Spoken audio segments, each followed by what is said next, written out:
Demak, kamoch geometrik progressiyaning hadlari uchun mana bu bo'lsa S5 ni toping. Birinchidan B1 chiqarib olsak qovusdan 1 plus q kvadrat 19. Ikkinchisidan B1 kvadrat chiqarsak 1 plus q kvadrat. To'rtinchisi bu 361. Endi nisbatini ko'radi. Men buni kvadratga oshirib olaman. 361 keyin bunga nisbati bo'lib olsak nima bo'ladi? Nisbatini yozib olsak kvadrat qoni to'rtinchisi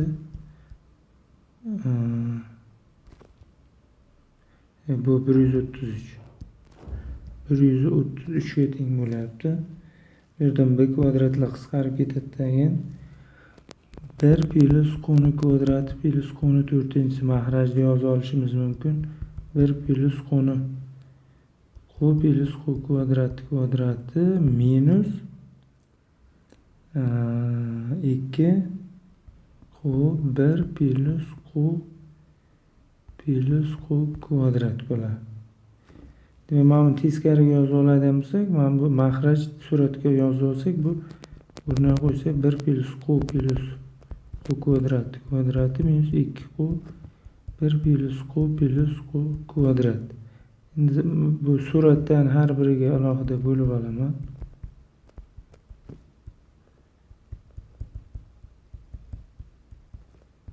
Kvadrati teng 133 taqsim 361.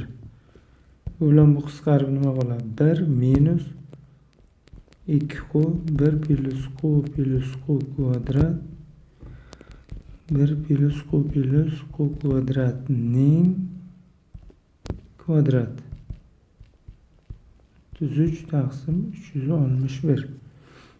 Endi men buni tenglikni o'ng tarafiga o'tkazaman.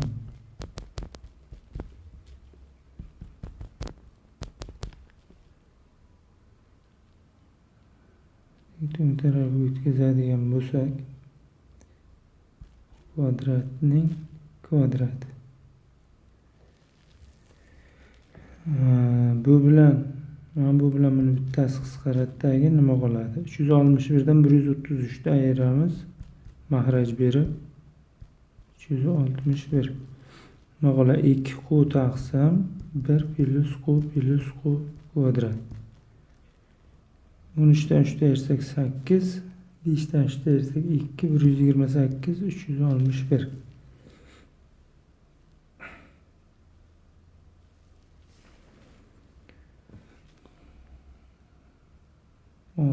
228 taqsim 361 chiqadi. Ana endi proporsiya qilsak, nima bo'ladi? 2 ra 1 2, 7 q 228 plus 228 q kvadrat 228 q kvadrat minus bu yoqqa minus o'tadi, ayirsak 14 dan 8 6, 11 dan 2 9, 6 dan 2 4 q plus 228 teng 0 bo'ladi.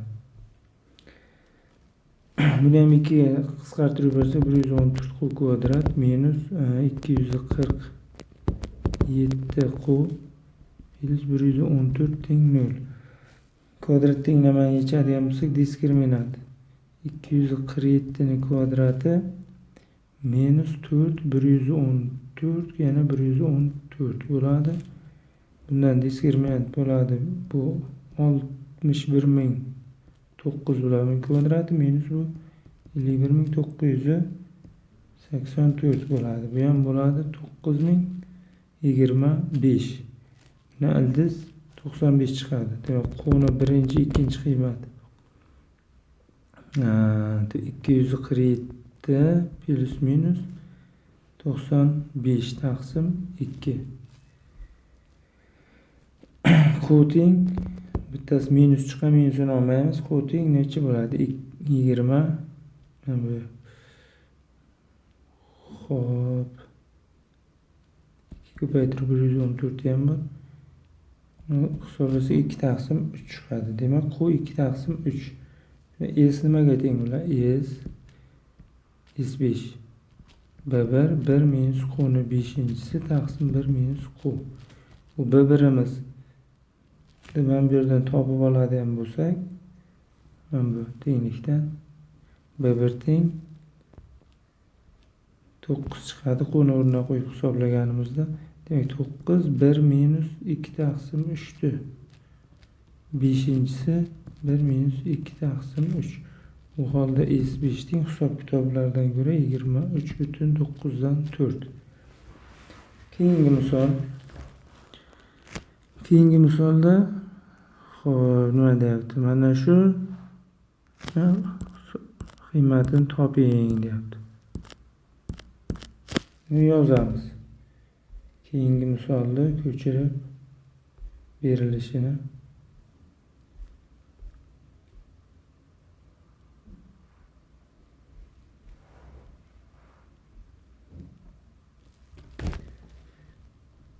bir taqsim x plus 1 taqsim y plus 1 taqsim x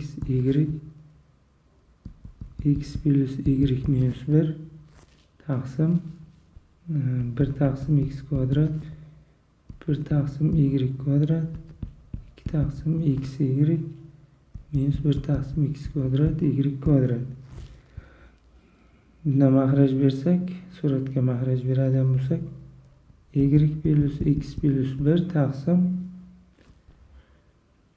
mana bu o'zi alohida x plus y minus 1 x y. Demak, pastiga mahraj beradigan bo'lsak, mana bunga hammasiga x y kvadrat bilan, mana bunda y kvadrat, bunda x kvadrat plus bunda x kvadrat y kvadrat. Bittasi bilan bittasi qisqarib ketadidan nima qoladi? Y plus x plus 1 x plus y minus 1 taqsim mana bu mahrajda bitta qolgan x y surati ko'paytirib chiqadidan y kvadrat x kvadrat plus x y minus 1. Endi mana buni ko'paytirib ochib yuborsam nima qoladi? X y plus y kvadrat minus y plus x kvadrat x y minus x plus y minus 1. Suratda o'zini alohida yozib olsak, mana y kvadrat plus x kvadrat mana bu yerda yx plus 2x y bilan y qisqarib ketdi, x bilan x qisqarib minus 1 qolyapti.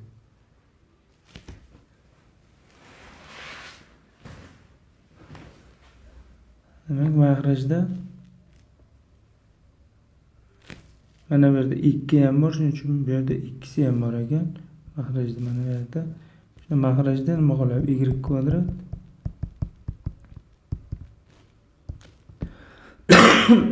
x y bu bilan bu qisqarib ketadidan x y bu